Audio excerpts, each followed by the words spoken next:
Chers téléspectateurs et téléspectatrices, bonjour! Lumière du Monde vous offre encore cette semaine un menu très riche, constitué d'ingrédients tournés, enregistrés lors du 49e Congrès Eucharistique International qui se déroulait ici même à Québec en juin dernier. En première partie d'émission, connaissez-vous M. Zimmermann? C'est l'homme, c'est l'orfèvre qui a conçu le calice, donc la coupe précieuse qui a été utilisée durant toutes les célébrations eucharistiques du Congrès. En deuxième partie d'émission, découvrez Nicolas Butet. Le père Butet est un Français de renommée internationale. Son témoignage est bouleversant. Il interpelle des milliers de jeunes, des gens de toutes les générations aussi à travers le monde. Il a rencontré l'amour dans sa vie, ça paraît. En dernière partie d'émission, voyez les faits saillants de la grandiose célébration d'ouverture du Congrès Eucharistique International de Québec. Bonne émission!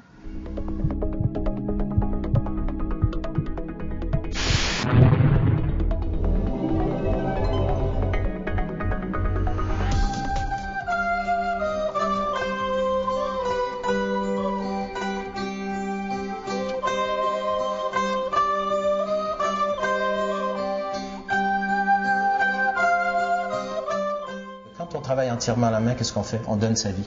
On donne un morceau de sa vie, puis en échange, on dit, peux-tu me donner assez d'argent pour que j'achète du pain chez Métro, et puis que j'aille acheter un peu de viande, et puis que je paye mon loyer ou mon hypothèque, et puis je vais pouvoir continuer, mettre de l'essence dans ma voiture, puis demain, je vais recommencer, je vais en faire d'autres, du travail.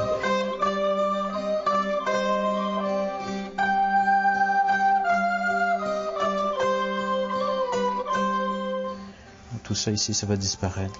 C'est vous qui avez dessiné, oui, qui avez conçu? Oui. Donc, c'est vraiment votre inspiration. Là. Oui, la seule chose qui a été décidée, c'est qu'on ne mettrait pas les feuillages en bas, mais on laissait les feuillages ici. Donc, les feuillages qui sont ici vont être découpés là-dedans. Et puis, cette pièce-là, ici, va recevoir ça.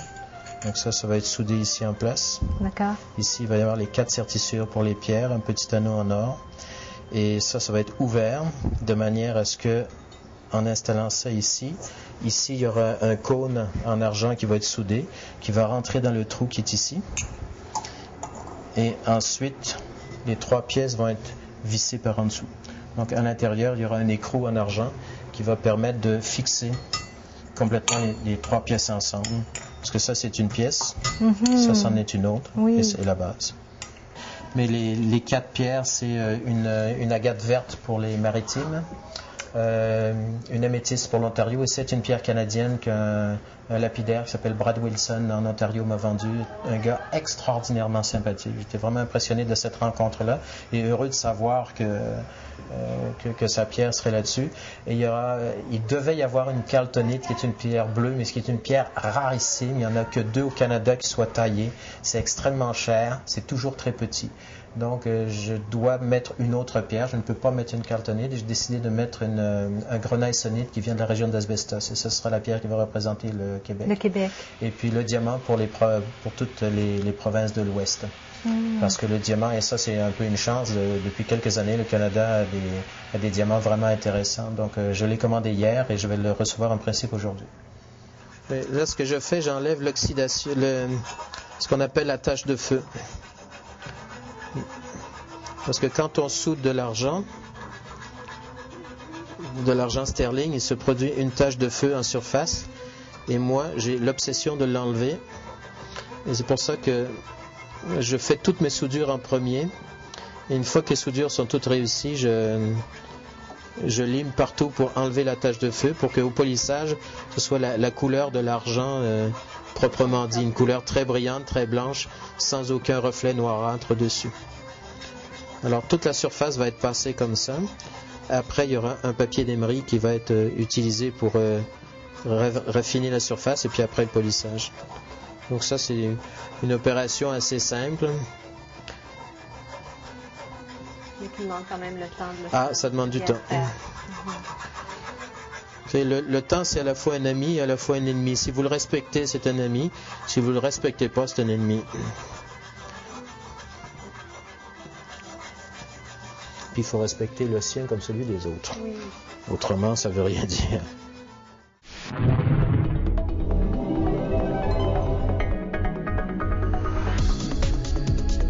Quel plaisir, chers auditeurs, de recevoir pour vous et avec vous aujourd'hui. Nous sommes mardi 17 juin, donc troisième journée du Congrès eucharistique, de recevoir celui qui a été le témoin ce matin lors de l'Assemblée générale, si je peux dire, de la matinée. Le Père Nicolas Butet, originaire de Suisse. Père Butet, bienvenue. Merci, très heureux. Je fais simplement un bref parcours de votre itinéraire de vie. Né en Suisse, donc, juriste de formation, ancien député au Parlement du Valais, Ça, oui. 5 ans de vie en Ermitage, 4 ans passés à Rome à Justice et Paix. En 1997, vous avez fondé une fraternité qui s'appelle Eucharistein. Cette fraternité, qui est dans la foulée des communautés nouvelles d'après Vatican II, a été déclarée Association publique de fidèles en 2003. C'est ça. Et tout récemment, nous avons été reconnus, il y a quelques mois en arrière, le 3 mai dernier, comme famille ecclésiale de vie consacrée. Ah bon? Voilà. Donc, ça vous met sous le chapeau, si on peut dire, des communautés religieuses. Là. Voilà, c'est ça, oui. Oui, tout à Bon. fait. Tout à fait. Et vous-même ordonné prêtre en 2003. La communauté compte une vingtaine de membres, tant féminins que masculins, Tout à fait. et s'inspire de Saint François d'Assise, avec une vie centrée sur la célébration de l'Eucharistie et sur l'adoration, et ça débouche sur un accueil du frère plus pauvre, du frère qui vient sonner à la porte. Très juste. C'est Oui. exactement le schéma et le mouvement. Voilà. J'aimerais revenir, Père Butet, sur certains points plus chocs qui ont été soulevés par vous lors de votre témoignage de ce matin. Vous avez dit d'abord que le Congrès eucharistique était un signe prophétique pour l'Église de Québec et pour l'Église universelle. Vous n'avez pas tellement développé. Qu'est-ce que vous entendiez par là? Signe prophétique. Je pense que le mystère de l'Eucharistie, on pourrait dire que c'est un mystère tellement caché, tellement pauvre, dans l'humilité totale d'un Dieu qui s'abaisse. Et chaque fois qu'on peut célébrer publiquement ce mystère, on est en train de faire changer le monde quelque part. Je crois qu'on est en train de remettre, je vais dire l'Église au milieu du village, ou plutôt le Christ au cœur de l'Église. On est en train de revenir à l'essentiel, ou à l'essence du ciel même, Ouais. pour faire ce jeu de mots, c'est-à-dire redonner une visibilité à ce qu'il y a de plus caché. Et dans ce sens-là, c'est prophétique, ça redit, ça n'annonce pas l'avenir, et ça ne prédit pas l'avenir, c'est pas ça la prophétie. La prophétie consiste à redire la présence de Dieu et la manière avec laquelle Dieu veut travailler le monde dans notre réalité quotidienne. Or, de pouvoir professer publiquement, solennellement, avec une foule comme la foule rassemblée ici, le mystère de l'Eucharistie, c'est redire au monde, oui, le cœur même de ce qui fait le christianisme. Jésus présent au milieu de nous jusqu'à la fin des temps, c'est revenir au noyau dur de notre foi, qui finalement, par le fait que c'est tellement discret, est parfois noyé dans 1000 autres activités ou 1000 autres dévotions ou réalisations, on le perd finalement. Vous êtes même allé jusqu'à parler de la stupeur eucharistique. Oui. Alors c'est une expression que j'ai beaucoup aimée. C'était dans une homélie de Jean-Paul II il y a quelques années en arrière. Il avait utilisé ce mot stupeur eucharistique. Et ça m'a tout de suite touché. Parce que finalement, je crois que c'est ça la réaction qu'on a tout d'un coup quand on se rend compte de ce qu'est l'Eucharistie. Quand tout d'un coup on arrive à la conscience de la réalité que l'on côtoie, que l'on fréquente au Saint-Sacrement. Je crois qu'il n'y a pas d'autre attitude que la stupeur. Il y a un tel décalage, un tel fossé entre ce que nos sens perçoivent et ce que notre foi croit, que ça fait l'arc électrique, si vous voulez. Hein. Ouais. Vous avez également repris une expression utilisée juste avant vous par la catéchèse donnée par Monseigneur Barbarin, la contemporalité. Contemporalité, avez-vous dit, du Golgotha et de l'autel. Pourriez-vous développer un petit peu là-dessus? Je crois que, alors, il y a un aspect théologique, il y a un aspect pratique et existentiel. L'aspect théologique, c'est de dire que finalement, Dieu a voulu que chacun entende un jour ces paroles du haut de la croix. Tu as du prix à mes yeux, tu comptes, et c'est pour toi que je livre ma vie. Il voulait vraiment que chaque être humain puisse avoir un contact direct, immédiat, avec le plus grand amour jamais manifesté sur la surface de la terre. Seulement, il ne pouvait pas convoquer tous les gens sur le Golgotha le vendredi saint, il y a 2000 ans en arrière. Et c'est là qu'il a inventé l'Eucharistie, invitant les gens au pied de l'autel. Il les invite à un mystère qui dépasse le temps. Si on veut, l'événement unique du sacrifice du Golgotha, par le fait même que c'est un Dieu qui le vit, est suspendu, et comme le soleil éclaire de ses rayons différentes parties de la terre et différents temps d'histoire, il est comme actualisé, rendu présent à l'autel, ce qui veut dire que quand je suis à l'autel, il y a cette stupeur de nouveau de se trouver au pied du Golgotha, de voir le sacrifice du Christ qui nous est signifié liturgiquement par une douceur des apparences extraordinaires. On a le corps d'un côté et le sang de l'autre. Si on était Starsky et Hutch, on se dirait, tiens, un corps d'un côté et du sang de l'autre, il s'est passé quelque chose de grave. Un commissaire vous dit, écoutez, j'ai vu une scène incroyable, il y a un corps là, puis il y a plein de sang ailleurs. Oui, vous avez bien fait de m'appeler. Est-ce que le médecin est encore utile? Oui. Vous voyez, tout d'un coup, on se dit, mais il s'est passé quelque chose. Il s'est passé. Eh bien, c'est la raison pour laquelle le prêtre, avant la communion, met une parcelle d'hostie du corps du Christ dans le sang pour dire, mais n'oubliez pas, c'est le ressuscité qui est là, c'est le vivant, à jamais. Il est ressuscité, et désormais la mort n'a plus d'emprise sur lui. Et voilà. Mais tout d'un coup, on a ce moment particulier dans une contemporanéité justement du Golgotha et de l'autel, comme si 2000 ans d'histoire étaient effacés, et si nous passions, nous processionnons, les hommes de tous les temps, de tous les cieux, de notre terre, processionnons au pied du Golgotha pour s'entendre dire « je t'aime jusque-là, je t'aime jusque-là ».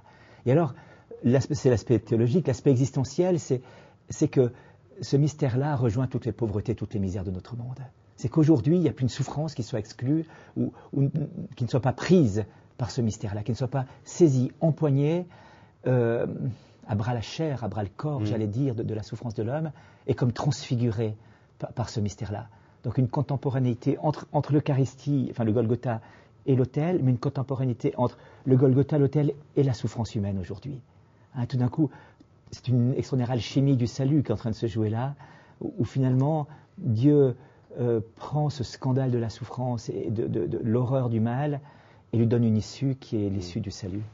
Et c'est ce qui nous amène à les derniers mots forts que vous avez employés, transfiguration par l'adoration, au lieu de défiguration par la consommation. Oui, c'est ça. L'adoration affirme le primat de l'être. Aujourd'hui, l'homme voit ce qu'il fait, ce qu'il a, ce qu'il sait, ce qu'il possède. Il y a toute une anthropologie dévoyée, j'allais dire, qui est en train de se répandre de manière généralisée, où finalement on a perdu le sens de l'être humain. Je pensais à un papa qui était devant son enfant grabataire, et il me dit, Nicolas, tu as 60 kilos d'amour qui est là. L'amour ne se pèse pas, on sait bien, mais chaque cellule pesait l'amour. Cet enfant ne valait rien aux yeux du monde. Il ne pouvait ni parler, ni bouger, ni rien. Il était, et ça suffisait. Le pain eucharistique, c'est rien, il a un peu de matière, et parce qu'il est tellement disponible, tellement rien, qu'il devient tout, le tout. Voilà. Et je crois que l'adoration va proclamer le primat de l'être. Or, la consommation, c'est le primat de l'avoir, du faire, du savoir, et c'est la destruction de l'homme. C'est une échelle de valeur qui est complètement à l'encontre de ce qui est de plus grand et de plus beau dans l'être humain. Père Buttet, c'est tout le temps que nous avons, malheureusement, et je sais que votre horaire est chargé. Êtes-vous à Québec pour tout le reste du congrès ou vous devez repartir? Oui, grande joie, je resterai jusqu'à la fin du congrès. Alors, merci infiniment de vous être déplacé pour venir dans nos studios. Je suis certain que ces quelques mots, ces quelques temps avec nous ont été très appréciés de nos auditeurs. Merci et bon congrès. Merci à vous.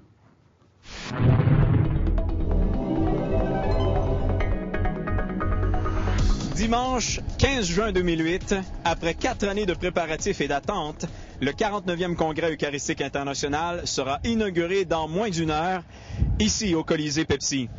ECDQ TV vous propose de vivre les faits saillants de la cérémonie officielle qui lancera les prochains jours d'activité. D'où venez-vous? De Côte d'Ivoire. Diocèse de Valleyfield. Mexico! Mexico! Est-ce que vous avez des attentes particulières? On aimerait voir un peu cette mondialisation, n'est-ce pas, de notre foi. Raviver notre espérance. C'est dans un Colisée pratiquement bondé, investi par 14 000 congressistes, bénévoles, dignitaires, dont 150 évêques ainsi qu'une trentaine de cardinaux venus de plus de 70 pays, que l'archevêque de Québec, le cardinal Marc Ouellette, a officiellement accueilli et souhaité la bienvenue à tous dans le cadre d'une cérémonie protocolaire haute en couleurs.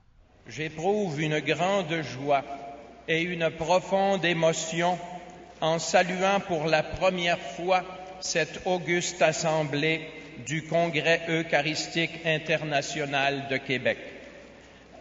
Cette assemblée accueille en ce moment son Éminence Monsieur le Cardinal Joseph Tomko, légat pontifical, à qui j'ai l'insigne honneur de souhaiter, ainsi qu'à vous tous, la plus cordiale bienvenue à Québec.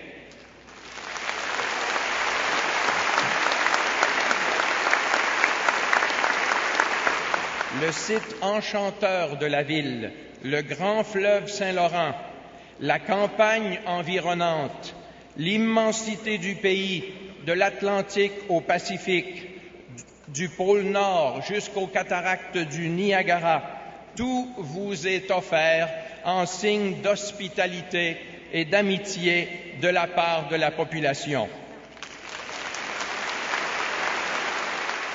Parmi les invités d'honneur se trouvait le maire de la ville de Québec, Régis Labaume. Il a mis en image avec humour l'immensité des territoires du tout premier diocèse de la Nouvelle-France.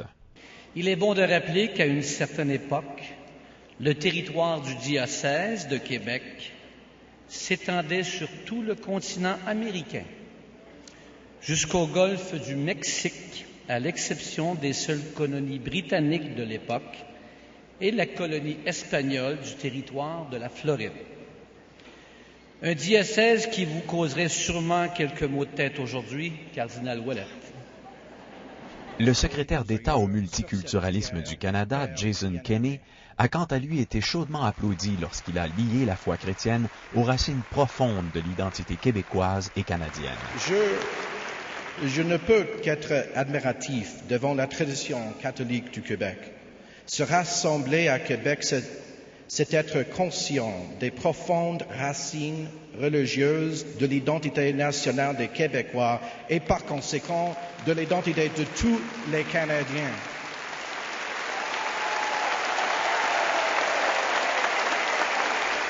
À mots couverts, la ministre des Relations internationales du Québec, Monique Gagnon-Tremblay, a remercié un grand absent de cette célébration d'ouverture, celui qui en a déterminé le lieu, Jean-Paul II. Aussi, je remercie les autorités du Vatican d'avoir choisi la ville de Québec. Et je me fais le porte-parole du gouvernement du Québec, du premier ministre Jean Charest et de la population du Québec pour souhaiter à toutes et à tous de vivre en nos murs une expérience exceptionnelle de prière, de ressourcement et de célébration. Bon congrès eucharistique.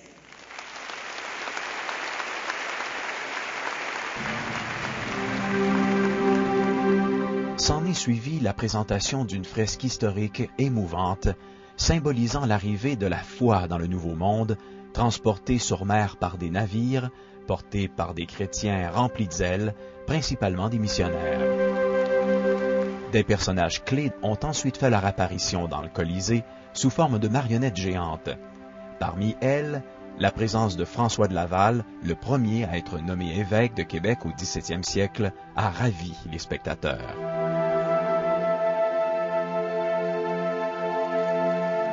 Une chanson lui a été dédiée, écrite par un compositeur qui, pour plusieurs Québécois, n'avait plus besoin d'introduction. Robert Lebel. C'est là, dans une humble chapelle, un jour à Saint-Germain-des-Prés. Au loin, une voix vous appelle, depuis la côte de Beaupré. Ani, François de Laval, allumé pasteur, au cœur du peuple de chez nous.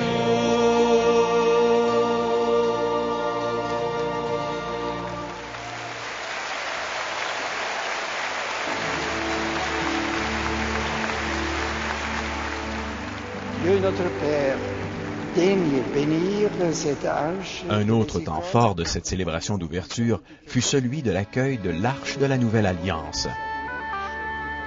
Parmi ces 4 porteurs se trouvait l'ébéniste qui lui a donné sa forme, Alain Rioux de Québec. C'est d'une réunion de jeunes tenue à Québec en 2005 qu'a jailli l'idée de doter le Congrès d'un symbole qui lui serait propre. Après avoir fait le tour du Canada et complété un pèlerinage de plus de 1000 kilomètres transporté par des pèlerins à pied depuis le sanctuaire des Saints-Martyrs canadiens à Midland en Ontario jusqu'à Québec, l'arche a finalement été déposée à proximité de l'autel.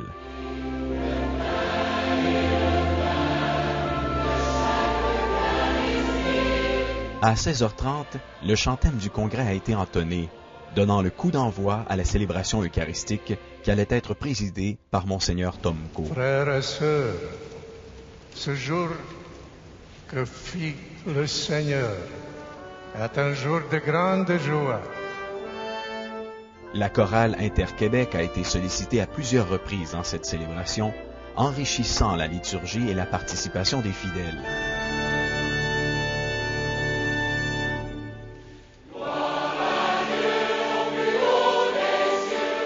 Elle réunissait environ 250 voix, principalement du diocèse de Québec. Plusieurs des chants interprétés étaient tirés de la messe en l'honneur de Saint-Léon, composée par Denis Bédard, un organiste de la région de Québec. Suite à la proclamation d'un extrait de l'Évangile de Matthieu, le cardinal Joseph Tomko a remis, au nom de Benoît XVI, un cadeau spécial à Monseigneur Ouellette, un bâton pastoral. Daniel Laliberté, le concepteur de cette célébration eucharistique, nous a expliqué pourquoi. Monseigneur Ouellette, quand il a été ordonné évêque, il a été ordonné évêque à la Curie à Rome. Il n'y avait pas de diocèse spécifique à prendre en charge et il n'a pas reçu de bâton pastoral à ce moment-là. Et quand il a été nommé archevêque de Québec, il n'y a personne qui a pensé lui donner un bâton pastoral dans les cadeaux qu'on offre à l'ordination, de sorte que Monseigneur Ouellette, à chaque fois qu'il a présidé une célébration avec un bâton pastoral, il empruntait celui de quelqu'un. Je ne sais pas trop où il le prenait, mais ce n'était pas le sien qui était associé à son ministère propre. Et là, est arrivé comme ça, le cadeau que le pape a décidé de faire au cardinal Ouellette, c'est lui donner un magnifique bâton pastoral. Au moment d'actualiser la parole de Dieu, le cardinal a centré son homélie sur la présence de la personne de Jésus-Christ qui continue de donner sa vie au monde dans l'Eucharistie. Nous faisons partie de cette humanité qui nous entoure, marée de personnes en mouvement, en marche vers l'avenir, luttant pour le pain de chaque jour. Une masse de 6,5 milliards, tout occupée à améliorer ses conditions de vie, aspirant à quoi? Au bonheur. Devant quitter ses disciples, Jésus, comme fait un père pour les siens, désire leur laisser en souvenir de lui quelque chose de précieux. Jésus ne leur donne pas une riche propriété, un objet rare, un bijou, même son image, son portrait, ou un autre don particulièrement mémorable. Son don, c'est lui-même. L'Eucharistie est une personne, non un objet, non un don mort.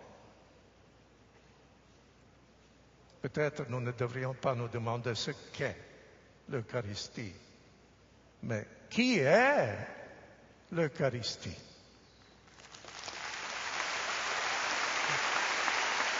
Ces paroles, prononcées avec émotion et conviction, ont semblé réchauffer le cœur de l'Assemblée. Que le regard et l'intercession maternelle de Marie, femme eucharistique, nous accompagnent et nous encouragent dans la vénération de ce corps né de la Vierge Marie.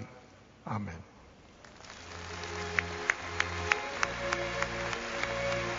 Durant l'offertoire, un calice de facture moderne a été amené à l'autel et utilisé par le cardinal Ouellette. Cadeau du CEI au diocèse de Québec, il restera associé dans le futur au 49e congrès eucharistique. Un deuxième calice, Offert cette fois au XVIIe siècle à Monseigneur François Montmorency de Laval par Louis XIV, a également été amené en procession. C'est celui qui fut utilisé par Monseigneur Tomko. La célébration eucharistique s'est conclue par un temps d'adoration, suivi d'une procession du Saint-Sacrement dans le Colisée.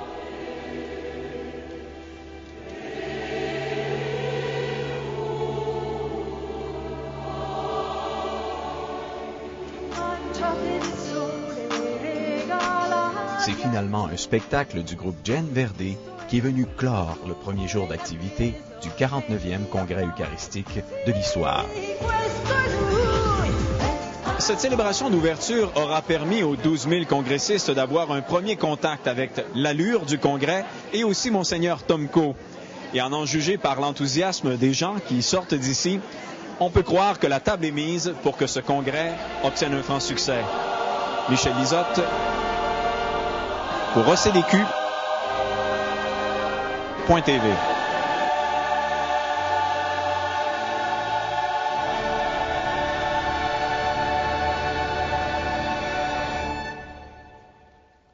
Prions le Seigneur.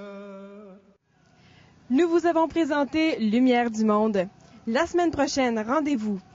Un reportage de Marie-Josée Lavoie sur les agapes fraternelles, mots mystérieux, qui se sont déroulés durant le Congrès eucharistique international de Québec.